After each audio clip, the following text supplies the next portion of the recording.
ভারতের রাজস্থানের মরুভূমির বুকে অবস্থিত আজমির। এখানেই দাঁড়িয়ে আছে ইতিহাস, ঐতিহ্য এবং সুফিবাদের এক অতুলনীয় নিদর্শন খাজা মঈনুদ্দিন চিশতির দরগা। শতাব্দীর পর শতাব্দী ধরে এটি শুধু ধর্মীয় কেন্দ্র নয়, বরং সম্প্রীতির প্রতীক হিসেবে বিশ্বের দরবারে পরিচিতি লাভ করেছে। ইসলাম ধর্মাবলম্বীদের জন্য এটি একটি পবিত্র তীর্থস্থান, কিন্তু শুধু মুসলমান নয়, হিন্দু সহ অন্যান্য ধর্মাবলম্বীরাও এখানে আসেন মানত করতে। দরগারের মূল আকর্ষণ হচ্ছে খাজা মঈনুদ্দিন চিশতির সমাধি, যিনি সাধারণ মানুষের কাছে গরিবে নেওয়াজ নামে পরিচিত। তার উদার জীবনাদর্শন এবং মানবপ্রেমের বার্তা আজও মানুষকে আকর্ষণ করে। খাজা মঈনুদ্দিন চিশতি জন্মগ্রহণ করেছিলেন 1142 সালে ইরানের সানজারে। তরাইনের যুদ্ধের পর তিনি 1192 সালে আজমিরে আসেন। সেই সময় ভারতবর্ষে মুসলিম শাসনের সূচনা। মঈনুদ্দিন চিশতি 1192 সালে প্রথম লাহোর, তারপর দিল্লি এবং পরে আজমির পৌঁছান। এর আগে বাগদাদ এবং হেরাত হয়ে বেশ কয়েকটি বড় শহরের সফরের সময় সেখানকার প্রসিদ্ধ রহস্যবাদী দার্শনিকের সঙ্গে সাক্ষাৎ করেছিলেন। কুতুবউদ্দিন আইবেক থেকে শুরু করে রাজিয়া সুলতানা পর্যন্ত এই দরবারে বহু শাসকই উপস্থিত হয়েছেন। কথিত আছে রাজিয়া সুলতানা নিজে একাধিকবার এখানে এসেছেন।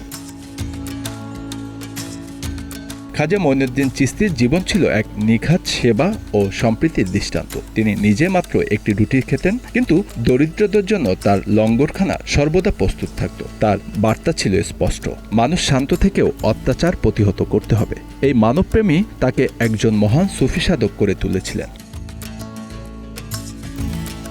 এই দরগা নিয়ে ইতিহাসবিদদের মধ্যেও রয়েছে নানা মতামত। বিশিষ্ট সমাজ সংস্কারক হরবিলাল সারদা তার বইতে উল্লেখ করেছেন, এই দরগা সম্প্রীতির এক নিদর্শন, কিন্তু সাম্প্রতিক সময়ে এটি বিতর্কের কেন্দ্রবিন্দুতে রয়েছে। হিন্দু সেনার সভাপতি বিষ্ণুগুপ্তা দাবি করেছেন এই দরগা এক সময় শিব মন্দির ছিল। তার এই দাবির পক্ষে তিনি ঐতিহাসিক কিছু তথ্য উপস্থাপন করেছেন। তিনি এ নিয়ে আদালতের দ্বারস্থ হয়েছেন, সেখানে হিন্দুদের পূজা করার অনুমতির জন্য আবেদন জানিয়েছেন।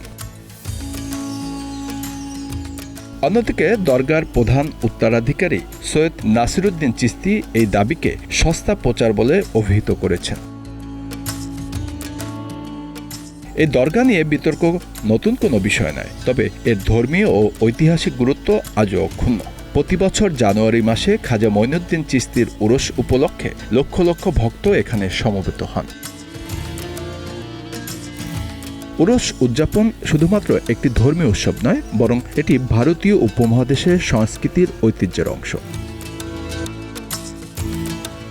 আজমিরের খাজা মঈনুদ্দিন চিশতির দরগা ভারতীয় উপমহাদেশের বিখ্যাত দরগাগুলোর মধ্যে অন্যতম। ভারত ছাড়াও পাকিস্তান, বাংলাদেশ থেকে শুরু করে সুদূর আমেরিকা, ফ্রান্স ও জার্মানি থেকে মানুষ এই দরগা পরিদর্শনে আসেন। দেশ বিদেশের বহু বিখ্যাত ব্যক্তি এবং রাজনীতিবিদরা এখানে চাদর দেন। Bangla affairs news desk.